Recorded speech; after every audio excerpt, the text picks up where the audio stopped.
Alright guys, what is up? So last night I dropped my phone. Bruh.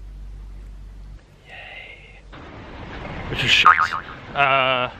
So today we are going to go to the electronics market to try and get it fixed. Bit of a shame to end the trip with a broken phone. It's probably going to cost me about 600 RMB, which is about 70 quid, which is very frustrating. We were running to get a DD or like an Uber, and you were fucking drunk. And I tripped. I wasn't even that drunk. I actually wasn't that drunk. Why the fuck you lying? Why you always lying? And I tripped on a pavement stone that was, you know, slightly out of the ground. It's our last day, and this vid's just going to be a little summary of what we thought of Shanghai as a whole and spending our time here. So yeah, enjoy. Moo! Moo, motherfucker, moo! So, in the frenzy of trying to sort my phone out, I have now lost my bank card. No! God, please, no! No! No! No! Oh, I think I left it in an ATM machine, and when I realised it wasn't there again. So it's either been taken and abused, thank you, whoever's taken it, you know, really appreciate it, or it's been eaten by the ATM machine and just being held there. So I don't really know, but a bit of a shit, you know, 12 hours, but you know, it's life, isn't it? Getting my phone fixed as we speak.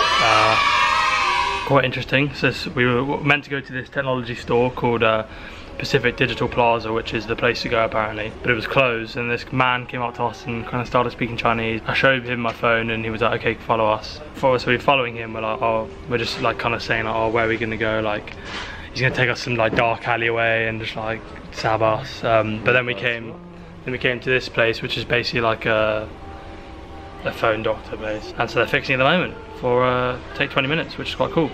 There's my man fixing my phone now. 20 minutes that took. 20 minutes. These guys are amazing. A few moments later. Okay, so we got the phone fixed. All good. We're about to go on the metro, and then can't find my camera.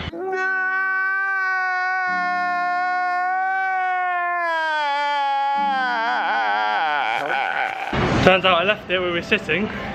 You're so dumb. So I have to run all the way back to get it. Having a fucking mare today. Jesus.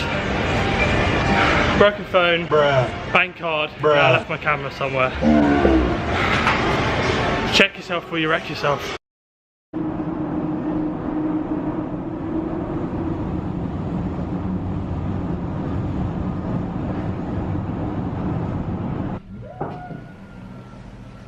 Right guys, so we're back at the hostel now, so I'm gonna just talk to you a little bit about what we've done in Shanghai since we've been here. Jesus Christ. Alright guys, what is up? So I'm currently sitting in the lobby of our hostel. Today is our final day before we leave. So I thought I'd do like a summary video of, you know, what I thought of Shanghai, and maybe give you guys some ideas of, you know, what it's like really.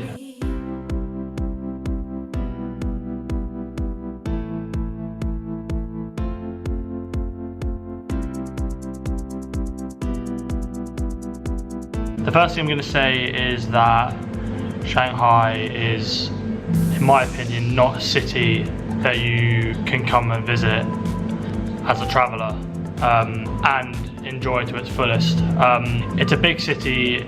I think the biggest in China with like 30 million people, but with that comes the fact that it's very expensive. As students, as kind of we're traveling around China, we are on a budget, and so we found that, you know, a lot of things we wanted to do or could have done were limited by the fact that we just didn't have the money. I'll go into the money side of it later in the video.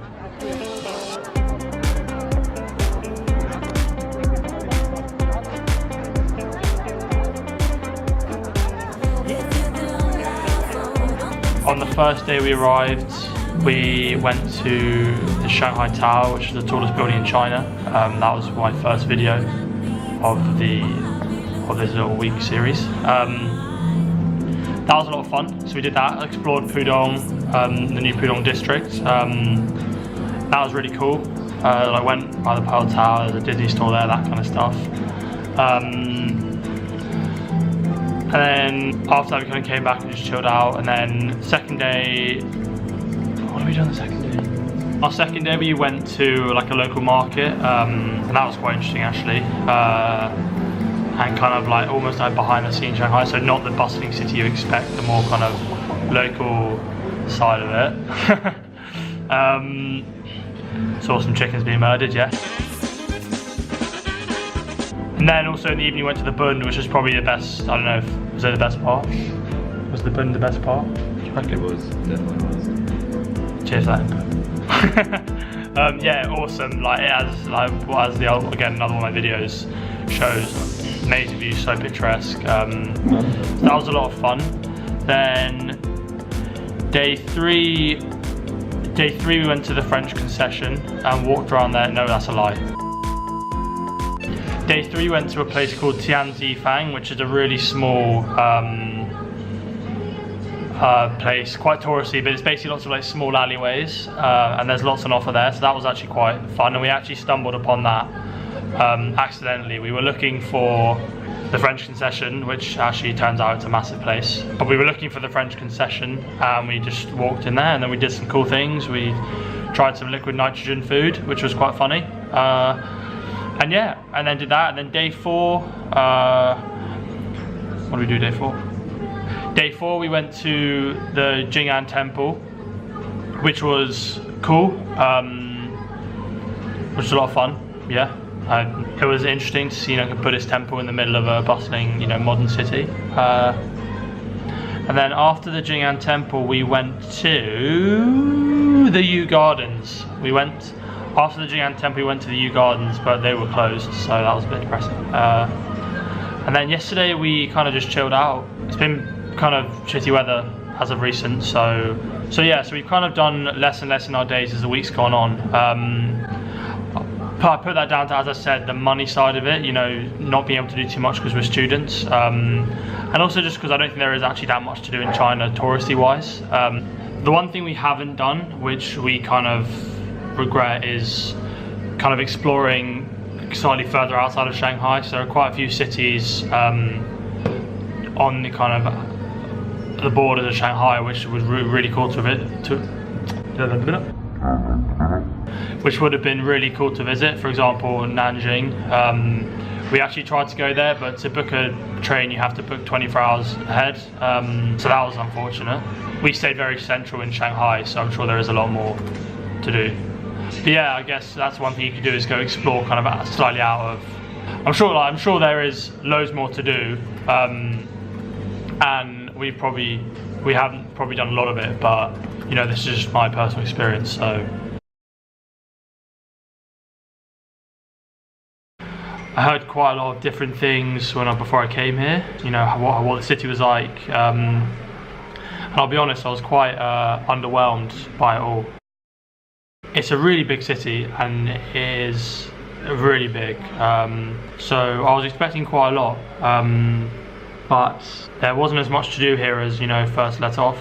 I mean, we haven't really done that much. I mean, there probably is more to do, I'll be honest, but it wasn't stuff that really interested us. You know, we didn't want to go to museums. We're on a student budget, so you are limited. A very expensive city as well. I'd say for food, we kind of spent about 150 yuan a day. That includes stuff like water, you know, drinks, snacks, lunch, dinner, stuff. We didn't really eat breakfast that much. We actually mostly ate fast food. You're so fat! Because we're fat? No, because the Chinese food we had here wasn't to our tastes, I guess you could say that. We had like a couple bad experiences, so we stayed away from that. So yeah, we ultimately had fast food, but that was actually the cheaper food that we ate. You know, the Chinese food around here in the restaurants are, you know, you'll kind of be up towards 100 yuan a meal if you have like a nice meal. But saying that, even going to a Chinese fast food chain, we still spent more than we would have at a normal fast food chain. travel was very cheap. You know, the metro is very cheap. I think we probably spent about 15 yuan a day on the metro, and that would give us a journey into town and a journey back at the end of the day. So that's good. In terms of getting around the city, you have no problem.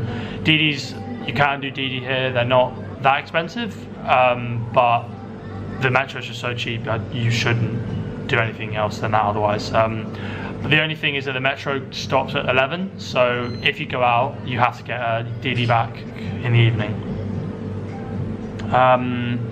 So of the stuff we did, so we went up the Shanghai Tower. That was 120 yuan for students, 180 if you're not a student.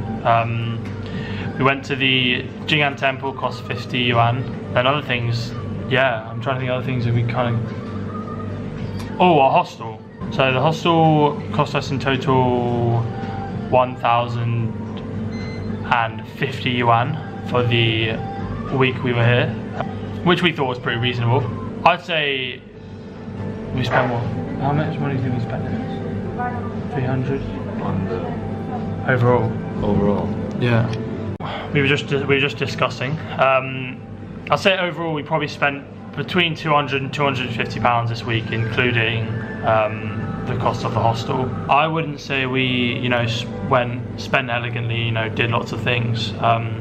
So it's just things like meals and travel and you know, having like going out, which we actually didn't do that much. We only really went out once. Only went out once, didn't we, really? What are you talking about? So yeah, we didn't actually spend that much on going out, which takes me on to my next topic, which is the nightlife in Shanghai. God of connections, aren't you? The god of connections, what can I say? We didn't go out because... Why didn't we go out? Because we're losers. I don't know, yeah, we kind of just didn't really... Broke. Yeah, because we're broke pretty much. Shanghai is a very high-end nightlife, so anywhere we went would have been expensive, which we couldn't afford really. We actually were going to go to a bar called Bar Rouge, which is a really popular bar with all the expats. We got up the elevator, took one look and just turned away because it wasn't really our scene, you know, it was expensive, and I think if you're a traveller it's not really anything to do. So we went to a bar last night called the Camel, which is a sports bar, which was good, which was reasonably priced, we think. It was 40 yuan for a Carlsberg, which, you know, is alright for a good old beer. But yeah, so the nightlife is expensive and it's very high end, and there are some clubs that we could have been to. There are some clubs we could have gone to which would have been more to our taste, like Downtown, Apartment. These are two kind of like underground clubs which are probably more our scene, I guess. That's why if you come here with a lot of money, it's good because you can spend a lot. However, we didn't have a lot of money, so we didn't spend a lot. So yeah, that's my...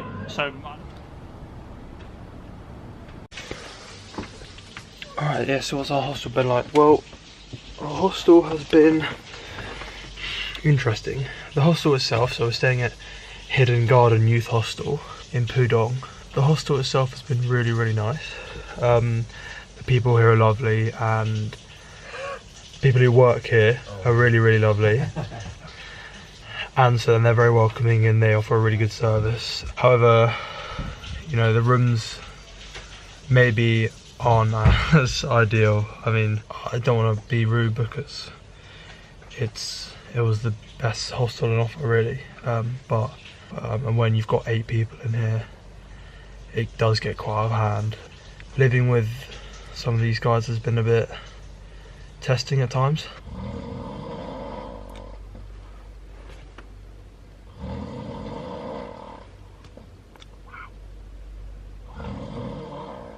Now it's 2:30.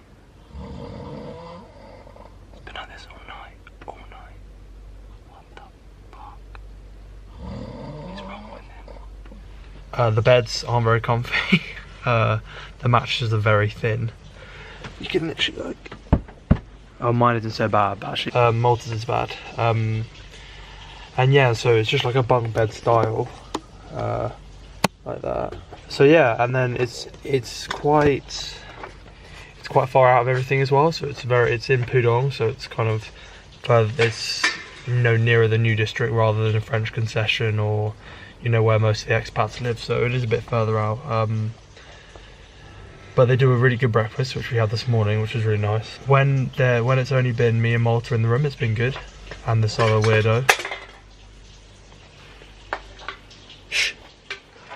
When it's only been like me and Malta and this one other guy, it's been fine. But yeah, as I said, when it does get busy, it's quite tough. And some guy was snoring, as you saw in the video. Like if someone like that is snoring, it's actually impossible to sleep. But we spend a lot of our time in the lobby anyway because it's really nice there.